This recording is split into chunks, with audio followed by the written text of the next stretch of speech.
Рассказ «Стук в окно». Автор Постников Юрий. Читает Ева Серегина. Получи 8% скидки на шорты, жалюзи, покрывало на Яндекс.Маркете, перейдя по ссылке в описании под этим видео или закрепленном сообщении. Как перевести донат чтецу или автору, можете также узнать в закрепленном комментарии или в описании к данному видео. Стук в окно.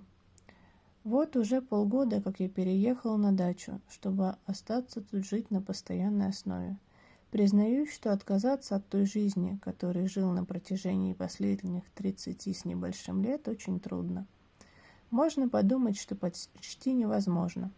Но такова уж человеческая природа, что он ко всему привыкает. Нужно только время. При этом очень часто бывает отвыкнуть от чего-то намного сложнее. И именно в переломный момент перестроения привычки особенно ощущается эта борьба между старой и новой жизнью. Тот, кто хоть раз в жизни бросал курить, с легкостью может меня понять. Практически то же самое происходит сейчас и со мной. Умом я понимаю, что просто необходимо забыть ту старую жизнь, которая принесла мне лишь разочарование после смерти супруги, и начать новую жизнь с чистого листа. Но тело, оно словно требуя наркотиков, говорит мне о том, чтобы я вернулся обратно. Вернулся в то место, ставшее для меня мрачным, безрадостным и таким унылым. Главное – это время. Просто пережить, во что бы то ни стало. Там все мне напоминало о ней. Квартира, двор, магазин, общие знакомые и даже общественный транспорт. Я пытался привыкнуть жить без нее в том месте, но так и не смог. Каждую ночь я вспоминал тот злополучный вечер, когда наша годовщина свадьбы обернулась трагедией. Вспышка фар, визг тормозов, она неподвижно лежит на асфальте в луже собственной крови. Вой сирен скорой помощи, прямая линия на мониторе холстера, морг, похороны. От этого я просто перестал спать. Я просто начал сходить с ума. Когда же мои страдания достигли своего апогея, я решил бросить все и просто уехать, забыв о прошлой жизни. Возможно, кто-то скажет, что я слабак, кто-то скажет о том, что я безумец, от иных прозвучит, что мне нужно было просто свыкнуться с ее жизнью и жить дальше. Что же, возможно, все они правы, но пусть для начала переживут этот несчастный момент и попробуют сделать так, как советуют сами. Да, и это моя жизнь, которой теперь я распоряжаюсь сам. Я выбрал сам свой путь. По нему я и пойду. Работа по дому, которой всегда бывает в достатке, отвлекает меня от назойливых и томящихся мыслей. Не знаю почему, но я приютил бездомного кота, который также отвлекает меня, давая понимание, что надо просто думать о живых. Иногда, лишь в особенности по вечерам, я все так же думаю о ней, но теперь боли все меньше с каждым днем. Но я все так же накрываю стол на двоих, и это печально осознавать. Хотя эти полгода и приглушил ли мои страдания, но все же это была боль, от которой трудно избавиться. По ночам я все так же думаю о ней, но теперь хотя бы сплю. Получи месяц бесплатной связи в Тинькофф Мобайл, заказав сим-карту, перейдя по ссылке в описании под этим видео или закрепленном сообщении. Одна из таких ночей останется в моей памяти на очень долгий срок. Загадывать я не хочу, но мне кажется, что это на всю мою жизнь. Был конец мая, время, когда природа во всю мощь расцветает, играя различными красками растений и запахами разнообразных цветов. А на небе не было ни единого облачка, и вовсю светило солнце. Я с самого детства в весенний и летний период любил смотреть на звезды поздними вечерами, погружаясь в разнообразные размышления о свойствах Вселенной, о том, как она появилась и куда идет, о том, какими невообразимым образом звезды построились в созвездия, и главное о том, есть ли жизнь на других планетах. К несчастью, я никогда не найду ответа на эти вопросы, но так приятно помечтать, иногда забывшись о самотохе дней. Просто приятно, как ребенку, получить конфетку. Так и я сидел примерно до часу ночи, пока ночная прохлада не загнала меня в дом, хоть спать я еще и не хотел. Мысли о возвышенном до сих пор бушевали в моей голове, пытаясь додумать некую величественную мысль, которая была бы тем открытием о космосе, что так давно ждало человечество. И казалось, вот-вот оно придет ко мне, но почему-то срывалось на самом нужном моменте. Раз за разом я пытался уловить этот ответ, но у меня никак не получалось. И тут внезапно я услышал какой-то однократный стук в окно. Испуг, который впоследствии сменился облегчением. Это был всего лишь кот, которого я случайно оставил на улице. Он и разбил мои последние надежды на размышления и попытки дотянуться до ответа. Лениво я встал с кровати и побрел к входной двери. После того, как я впущу кота, я собирался лечь спать. Как же наивен я был тогда, хотя любой бы на моем месте подумал бы так же. Тем не менее, начало происходить нечто, что никак не вписывается в общепринятые рамки человеческого мышления. Я вновь лег в кровать, и тут какой-то стук в окно и шорох у дома. Первое подозрение у меня вновь упало на кота, но он по своему обычаю лежал у меня в ногах клубочком и не шевелился. Какой-то ночной зверь пришел ко мне во двор на запах еды? Вполне возможно, но при этом есть одно «но». Вряд ли в лесу преподают этикет, и все звери, прежде чем войти в дом, стучат в двери и в окна. Поневоле страх начал во мне возрастать, хотя я четко понимал, что дверь закрыта на засов, и ни один зверь не войдет в дом. А что, если это не зверь? Что, если это человек просит о ночлеге? Тогда почему он со мной не заговорит? Вор просто проверяет, есть ли кто-то дома. Возможно и так. Но ведь это ясно, что в доме кто-то есть, ведь совсем недавно я сидел на улице при включенных уличных фонарях. Догадки, теории, гипотезы. Столько вопросов было у меня, ответов на которые я не знал. Была даже мысль, что мне просто показалось, но вновь стук в окно дал понять, что это нечто еще стояло у меня около дома. Понимание того, что я могу получить ответы на свои вопросы, просто открыв глаза, пугало меня. Я боялся того, что увижу нечто страшнее того, что рисует моя битая горем фантазия. Почему-то сейчас мне вспомнился сон из далекого детства. Мне приснилось, что я из окна своей квартиры увидел одного волка размером больше, чем 5-этажный дом.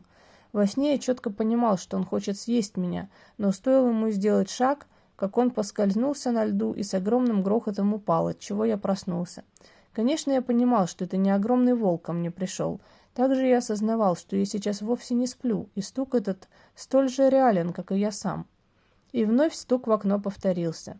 Невероятным усилием я заставил себя убедить свой мозг, что это все-таки не какое-то непонятное существо, а что-то безжизненное, наподобие ветки дерева, которое росло у дома.